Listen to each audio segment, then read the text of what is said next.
Xin chào thầy Tony. Một trong những vấn đề mà phụ huynh đưa ra các cái vấn đề thách thức ở nhà trong quá trình dạy con là vấn đề kiểm soát về tức giận. Con tức giận cũng như là bố mẹ tức giận. Với kinh nghiệm của mình, xin thầy chia sẻ về cái chủ đề này. Oh, thank you for allowing me to share about this. I will be happy to give you my thoughts on this topic. Anger is a natural, appropriate emotion that all of us have, but some of us haven't been able to deal with our own anger appropriately. So I'll give some tips to how we can help parents help their children deal with their own anger. Yeah. But I think it's important to understand how anger and the brain kind of work together. And not to get into too much technicality in regards to neurocircuitry, I'll explain just the processes of how our brain processes emotion and anger.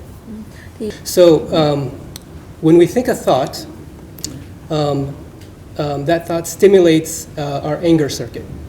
And that stimulates a physiological reaction where our neuroadrenalines rush through our bodies and out our system and creates this physical response, this anger that we have. So the moment we think a thought that creates that anger, that creates that emotion for us, and all those hormones, those neurotransmitters that create all that emotion comes out of our body, from that moment of that thought when our system is clean from that, is about 90 seconds. But all of us can say we've been angrier longer than 90 seconds, right? What's happening is that we're rethinking that thought, recreating that stimulation, recreating the physiological response, and we're constantly doing that over and over again. And that's why we can stay angry for a long time. So one tip when children are angry is don't tell them to calm down. Because developmentally, they may not understand that concept yet. And teenagers and young adults tend to resist when someone says that to them. The best thing to do is model how to be calm in that situation. So you could, when the child is angry, you can respond by being very calm. Your body is calm, your face is calm, your language is calm. And you say things like, "Hey son or daughter, if you talk to me in this voice, we can have a conversation." So we always want to be able to model what we want, we want them to behave when they're angry, and then allow them to use their words to express how they feel. So if they're very young, that's a good learning opportunity for them to learn their emotions and learn how to define them, so they can start to use words about how they feel, as opposed to being physical or acting out or being violent towards somebody or something. So creating emotion cards where when they get angry, they can go to their cards and pick out how they feel and show the person, this is how I feel, allows them to express themselves more appropriately than being violent or physical. Or if they're older, they can create a journal, an emotional journal, where they can write about why they're angry or what's going on that's creating that anger emotion. Another thing that we want to try not to do is tell children how they feel. Like you shouldn't feel angry. Rather, give them a minute to go through that emotion and validate it by saying things like, it seems like you're very upset.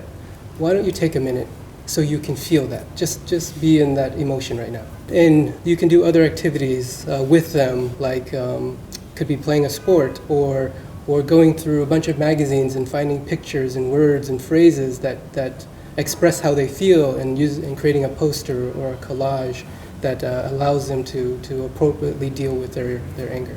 And another thing we want to try to avoid is making them feel like their anger is their fault, like they did something and that's why they get angry and it's their fault. What we want to do is be able to provide them empathy and reflective listening. Empathy, like be concerned about how they feel and show that you care about how they feel. You could say things like, "Oh, you played football really well, and I know that that loss in that game really upset you, and you're very angry. I just want you to know I understand how that feels." And so we want to be able to validate it, and at the same time, listen reflectively. In other words, how we're expressing ourselves mirrors their emotions, so that they feel how they're feeling is valued. So those are some tips and suggestions dealing with adolescents and preteens when it comes to anger. I know parents know their children well, and they probably use a lot of other techniques as well, but hopefully some of the things I mentioned is something that is helpful for them. Rất là cảm ơn thầy đã chia sẻ cái thông tin liên quan đến kiểm soát tức giận. Và ở đây thì qua cái gợi ý của thầy thì tôi có thể liên hệ đến một cái thuật ngữ là time out, là thời gian tạm lắng. Thì có phải là nó cũng là một cái giải pháp để dùng trong cái kiểm soát cảm xúc tức giận không?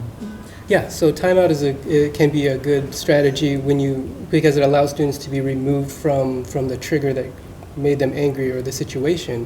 But we also don't want them to spend a lot of time thinking about what's making them angry, because all they're doing is just getting mad again, going through that same process. So it should be a timeout with some productive work, like a journal or an artwork or something that allows them to express how they feel in an appropriate way, but without rethinking the thought that made them angry, because anger is a secondary emotion. So there's something else before that happened that created that anger. So timeout is good as long as they do something productive in that timeout, not just thinking. Ở đây có một phụ huynh là chị Hằng. Chị có câu hỏi gì với thầy liên quan đến chủ đề này? Tôi có 3 đứa con gái, thì vấn đề của tôi hiện nay ở nhà cũng không hẳn là vấn đề của bố mẹ với con, mà vấn đề là của chúng nó với nhau. Tức là 3 đứa con với nhau, và nếu chúng nó có thể yên bình trong khoảng nửa tiếng, sau đó thì bắt đầu rất là ầm ĩ, thì thầy có cái lời khuyên nào để mình có thể hiệu quả hơn trong cái việc là các con có thể hợp tác với nhau và hiểu nhau hơn, và bớt đi những cái mâu thuẫn mang tính chất đúng nghĩa là tức giận khi mà giao tiếp với nhau ở nhà? Yeah, that's really interesting. I have 4 brothers, and so there were 5 boys in the family, and we couldn't be friends for more than 5 minutes. So I understand that challenge. How old are your daughters? Một con lớn lớp 7 này, lớp 4 này và mẫu giáo. Con lớn sẽ có vấn đề với con thứ hai có vấn đề với con thứ ba, chứ còn không phải là con lớn với con thứ ba.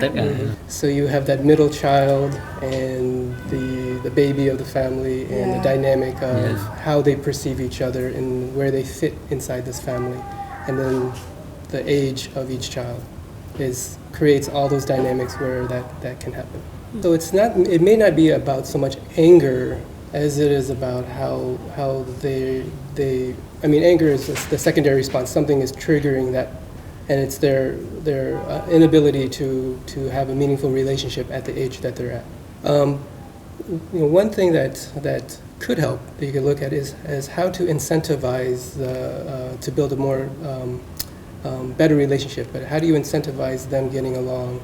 Creating a reward system when they're able to be together for 20 minutes, and then you increase that reward if they're together for 40 minutes, and then you slowly create it where they are conditioned to be together a long time because they know there's some kind of external reward, and it becomes a family reward system where you celebrate when they're together for 20 minutes and they did really well, and everyone celebrates and has cake and enjoys that time together. And then you encourage them to say, hey, let's do this for 20 more minutes. And then it starts to become a game where they start to see it and they value it, and then they start to value this game they get to play together as a family. Pay attention to the middle child, because the middle child is not the baby anymore and is not the adult, and they're stuck in kind of the middle. And I've been a middle child, and it's kind of a lonely place. So every now and then, to remind them you love them, you care about them as much as you care about your other children, and know that you have expectations for them to be whatever you want them to be. But the constant validation that your love for them is just as great as the baby and just as important as the adult helps a lot too.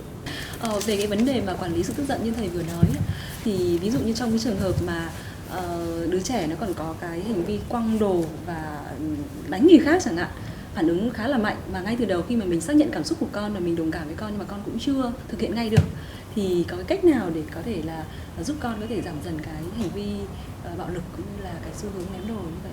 He had how old is your? Bé nhà mình là 6 tuổi, lớp 1.